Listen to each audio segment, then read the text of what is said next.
Hello friends, warm welcome to this video. How to open a port on Windows Firewall.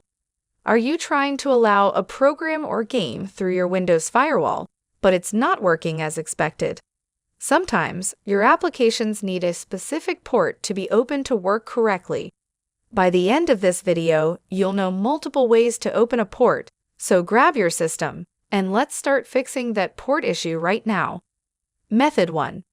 Press the Windows key, type Windows Defender Firewall with Advanced Security, and open it.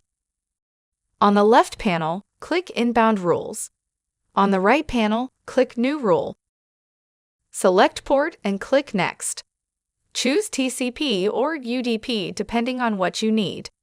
In specific local ports, enter the port number, for example 8080, then click Next.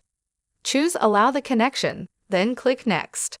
Check domain, private, and public, then click Next.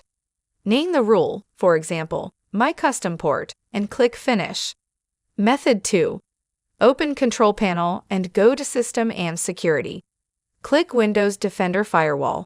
On the left, click Advanced Settings. In the Advanced Security window, click Inbound Rules. Click New Rule on the right side. Select Port, then click Next. Choose between TCP or UDP and enter the port number. Select Allow the connection, then click Next. Select the network types, then click Next. Enter a name for your rule, then click Finish. That's it. You now know all the common ways to open a port on Windows Firewall. Please do not forget to like this video. Make sure to subscribe to this channel. Press the bell icon to get updates on new tech support videos. Thank you for watching this video.